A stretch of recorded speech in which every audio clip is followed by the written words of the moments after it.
So here we have the uQuestStats database.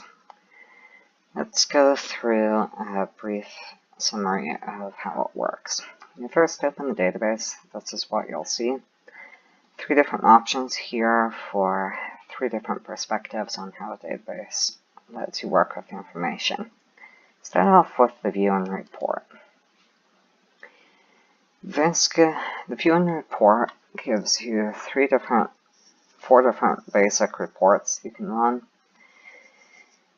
You have items by country over here on the left.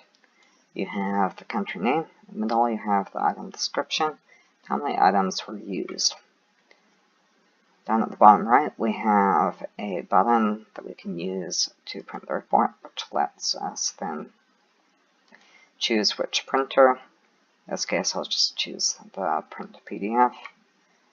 And then it asks us where we can save it. In this particular case, because the reports have issues with displaying the report date on them, I go ahead and include that in the file name. We'll just put this on the desktop.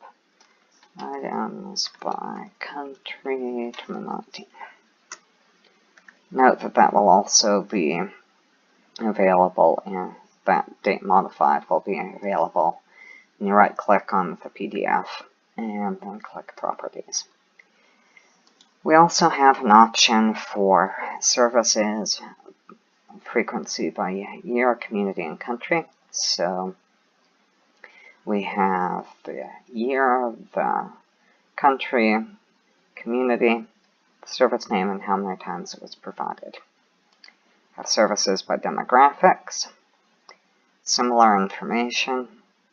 So service name, location, and patient demographics. Same general concept for items supplied and used, trip name, item description, quantity used, quantity originally supplied, the number remaining. Then click the close window and return to welcome button. Daily operations is where we'll spend most of the time. You can choose a mission trip to work with. Once you choose this mission trip, for example, note that it will update this list, but to some extent, but once you go to a different place, note that when you click the drop-down list for the clinic site, it doesn't always update. To do that, go ahead and go to the file, the home menu up here. Click this refresh button. Once you do that, then it will update properly. Right now, let's go over to the Peru 2019 clinic. Again, we'll refresh it. And there are the clinics. So, just for example, let's work with the Peru 2019 visit on March 4th, Cinco de Agosto, Córdoba.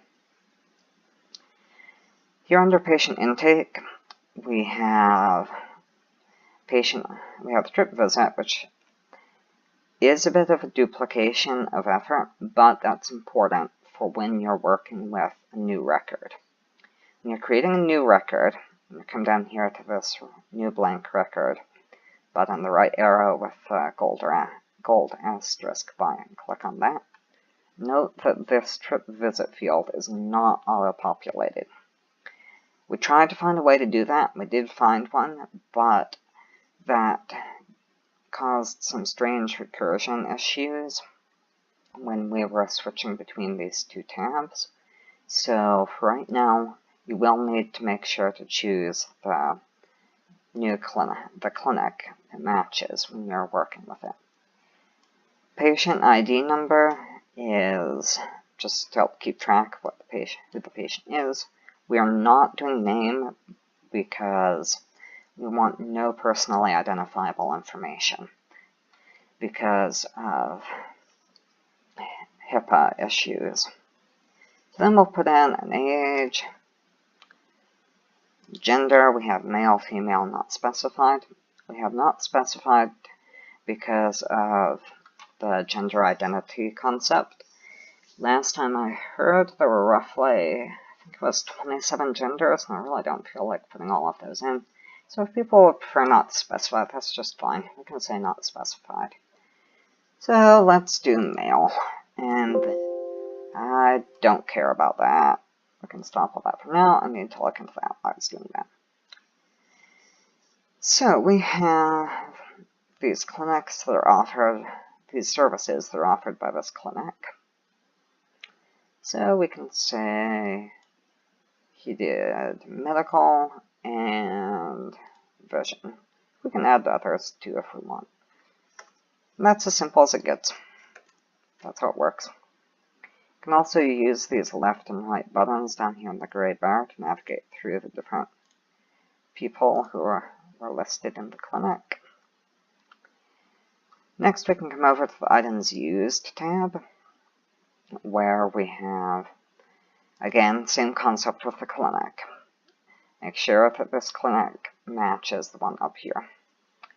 So we'll want March 4th, 5 de agosto, time dispensed, some identifying information that's helpful for some of the background information. That auto-populates, so there's no need to bother with that. It's a drop-down list with the items that are available. Note that you can also start typing a name, say, if you want, ibuprofen. It automatically brings you to that. Put in the number that you used on that day. This is best done for a whole day. You can do that during the day or at the end if you've kept track of how many ones you've used. So we'll say 80. Measurement, of course, will be tablets. That's as simple as that. Okay, and we can click on the close window and return to welcome. Trip preparation is where we can do a lot of the setup details. We have an area for organizations and trips, where we can choose a country name and then an organization to work with, then create a mission trip to a trip name and departure and return dates that can work with. So, for example, just hide that. And then, if you want to, you can scroll through the different combinations we have down here at this bottom gray bar. So we have Brazil, Amazon Lifesavers, and if you want to, you can create a new trip. Brazil 2019, I don't remember exactly what day they left, but let's say they left February 27, which is when I left for Peru. And they got back a March 10. That's simple. Then if you want to make another trip, you can do new record button right there.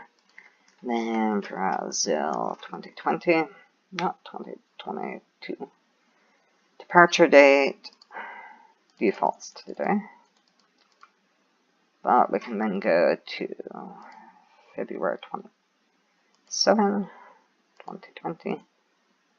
And then March 8. Same concept. If you want to see that those changes referenced here in the organizations with trips list, you can just click on another tab and come back to it. That should work, but it's not. Okay, I'll have to work on that a bit later. Note that we also have some documentation down here that explains a bit more of how all of these work. I will be putting some more of that in to the other areas over here in Welcome, the Boone Report Daily Operations. Here's where we can associate a country, community, a particular place in that community with the date that a mission trip visits the site. Similar concept as what we just showed with organizations and trips. Choose the country, name the community, name the particular place in the community, and then the date and the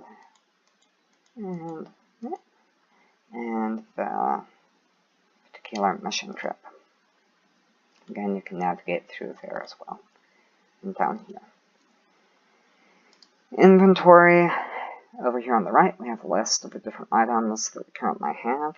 If you need to make a new one, you can go ahead and type in an item description like what we have here for acetaminophen. An optional part number. Don't need to put that in if you don't want to or don't have it. Quantities supplied. The organization that is supplying it. If you need to make, an organization is not here, so we go back to the organization and trips list. Note that this is limited to what's available in the organization list. So if you have an individual donor, say for example if I wanted to donate something, I would have to be created as an organization. It sounds kind of weird to have Ben Weaver be an organization. That is one limitation of this database. Then we can associate that donation with a trip too. Again, an organization can donate the same thing multiple times. And then you can also scroll through the different items that we have, and then the donations for those. This area of the services offered allows us to associate an already existing clinic site with an already existing service. Note that if you need to create a service, you'll go over here to the service creation area. I would recommend staying in the services offered area unless you actually need to create a new service that doesn't exist, one that doesn't appear on this drop-down list. Because if you're over here in service creation and you leave this new service name blank, that may very well create a blank service. From what I remember when I created the database, it will display an error message saying that you can't leave the service name blank, but it's just less stuff that you're having to work with if you're over here. So you can just click the clinic site. Note that it's a site, not a mission trip. And then choose what service you want to have offered. And if you need to make a new one, say for example, if Wolfwa Tennessee 2019 wants to, no, that's not what I want. That's pre-2019. So let's go make a new association. And let's say Wolfwa 2019 Wolf 29 Methodist. We'll be doing OBGYN. That's all I need to do. Over here in service creation, we have a list of currently existing services. If you don't see one in there, you can go ahead and type in the new name. Then you can also associate a trip with it. I don't remember if this trip association is required or not, but since you're already here making it, you probably need to associate that service with a trip anyway, so just go ahead and put it in. And then we can close the window and return to the welcome form. The trip preparation is mainly focused toward the leadership. So, for example, right now Melissa Moore is the director for uQuest. And she would probably be one of the primary people who would be doing the trip preparation details. That can be done anytime before a trip leaves, or even once the trip gets there on site. Daily operations is more or less for just segregating that access into what you'll be doing every day when you get to a site. The view and report will be mainly for when you get back. So that's generally how it works. If things are broken, probably will be. It's only an initial prototype. Feel free to let me know. I will probably continue working on this project more, even though I'm graduating in about a week. So feel free to let me know if something strange doesn't work right. And I will try to fit that adjustment into my schedule.